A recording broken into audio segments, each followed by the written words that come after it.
जय श्री राम दोस्तों, स्वागत है आप सभी का सनातन धर्म यात्रा में। दोस्तों, पिछले वीडियो में आपने मनुस्मृति के द्वितीय अध्याय के 195 श्लोकों को सुना और समझा। अब आइए चलते हैं मनुस्मृति के द्वितीय अध्याय के 196 श्लोक से लेकर 212 श्लोकों तक और आज इन श्लोकों को सुनने और समझने का प्रयास करेंगे। तो आइए सबसे पहले देखते हैं 196वां श्लोक।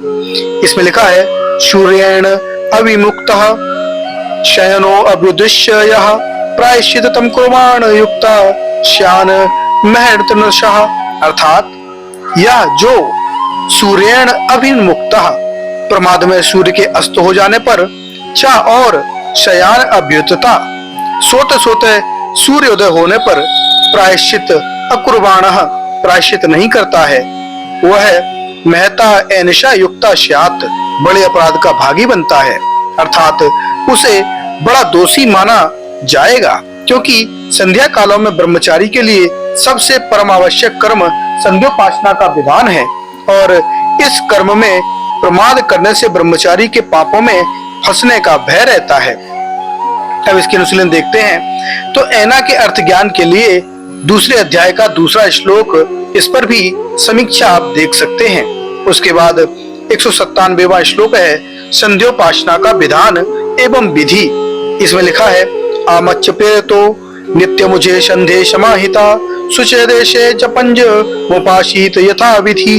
अर्थात ब्रह्मचारी नित्यम यानी प्रतिदिन उभय संधे प्रातः और साय दोनों संध्या कालों में, जो कि दूसरे अध्याय के 76वें और 77वें श्लोकों में बताए गए हैं, सुशो देशे शुद्ध स्थान में आचमन करके प्रयत्न पूर्वक समाहिता एकाग्रचित होकर जपन उपासित परमेश्वर का जप करते हुए उपासना करे। यहाँ पर बताया जा रहा है कि ब्रह्मचारी को प्रतिदिन साय और प्रातः काल संध्या कालों में शुद्ध स्थान में जाकर आचमन करके प्रयत्न पूर्वक एकाग्रचित होकर परमेश्वर का जप और ध्यान करना चाहिए।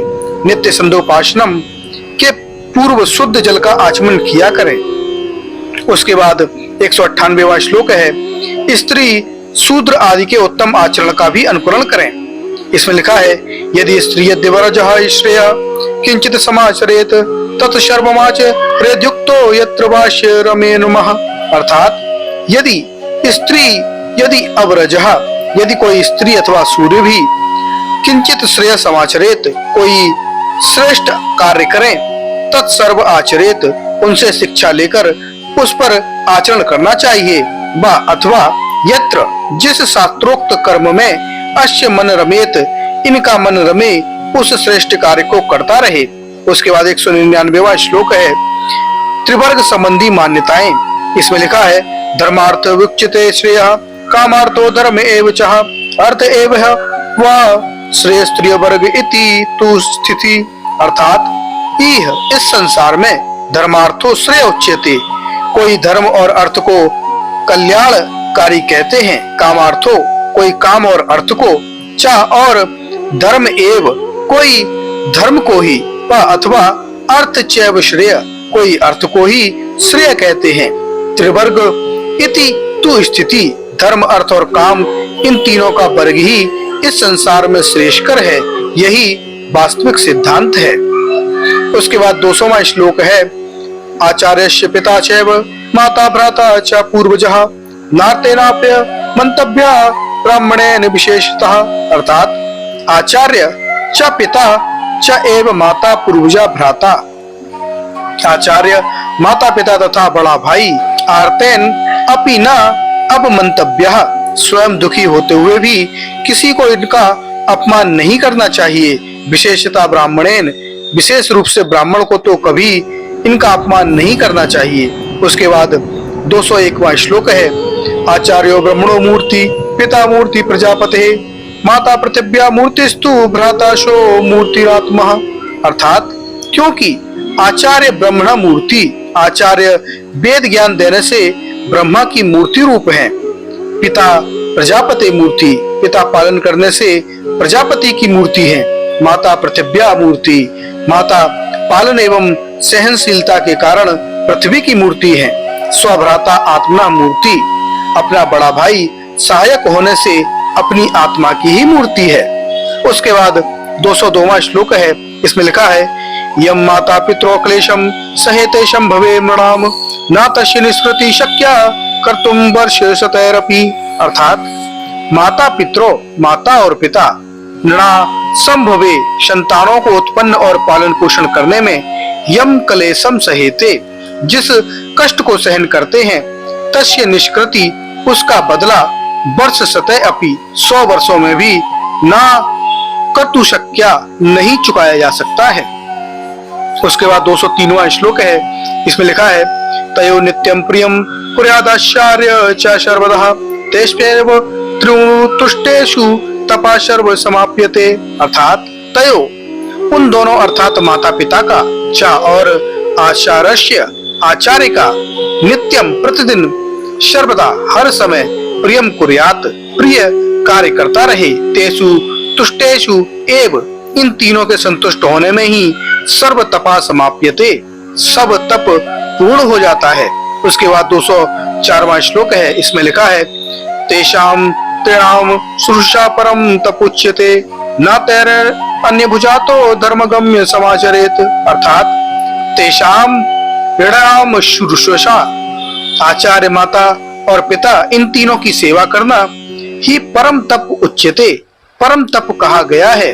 ते अनमुज्ञात, इनकी अनुमति के बिना, अन्य धर्म न समाचरित, अन्य किसी धर्म का आचरण न करें। उसके बाद 205वां श्लोक है ता एव ही त्रयो लोकास्त एव त्रय आश्रमः ता एव ही त्रयो वेदास्त एवाक्तो स्त्रियो अगण्यः।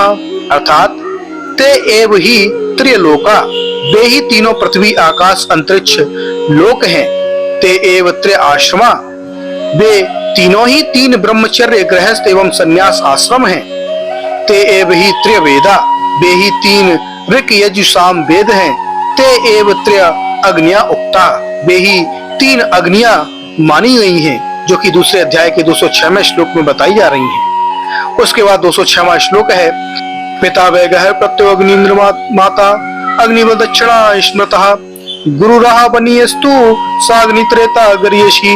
अर्थात पिता वै गार्हपत्य अग्नि, पिता गार्हपत्य अग्नि, गृहपति के द्वारा यज्ञ में प्रज्वलित की जाने वाली अग्नि, जिसे पिता अपने बाद में अपनी संतान को सौंप देता है, उसके समान है।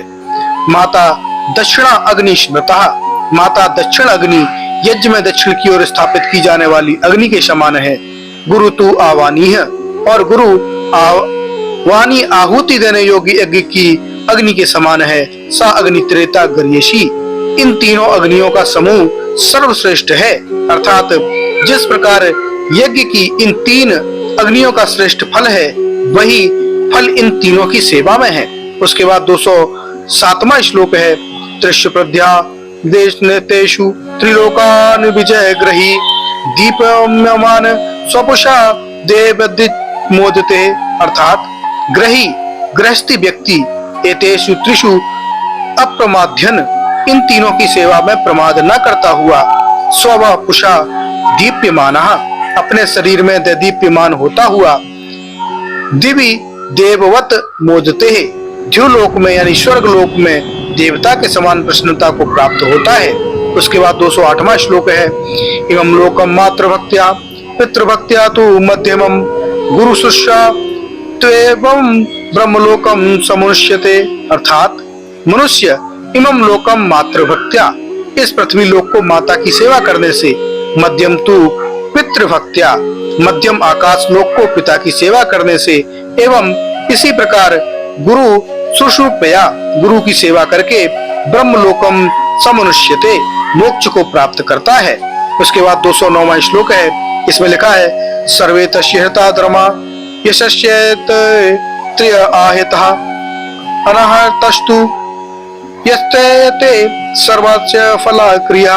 अर्थात यम में एते त्रिय आहिता, जिसमें इन तीनों आचार्य माता पिता का आदर रखा है, तस्य सर्वे धर्मा आद्यता, मानो उसने सभी धर्मों का आदर किया है, अर्थात सभी धर्मों का पालन किया है।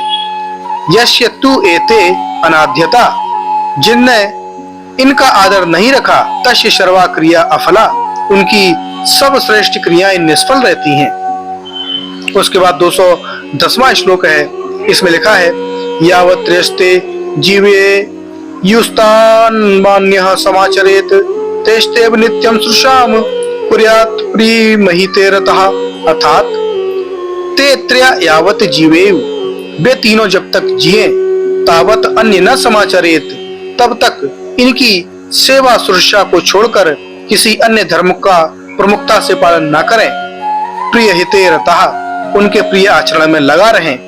तेसु एव नित्यम श्रुश्रूषाम कुर्यात्, उनकी ही सदा सेवा करते रहें। उसके बाद 211वां श्लोक है, इसमें लिखा है तेषा मनुपरोधेन पारस्त्र्यम यद्यदाचरेत तत्निवेद तेभ्यो मनोवचन कर्म भी। अर्थात तेषाम अनुपरोधेन, उन माता पिता आचार्य के अविरुद्ध उनकी अनुमति से मनोवचन कर्म भी, मन वचन और कर्म के द्वारा यद यद पारत्र्यम आचरेत, जो जो परलोक को शुभ करने वाला कार्य करें, तत तत उन सबको तेभ्या, उनसे निवेदयित, प्रकट करें। तो दोस्तों, ये जानकारी आपको कैसी लगी कृपया कमेंट बॉक्स में अवश्य बताइए।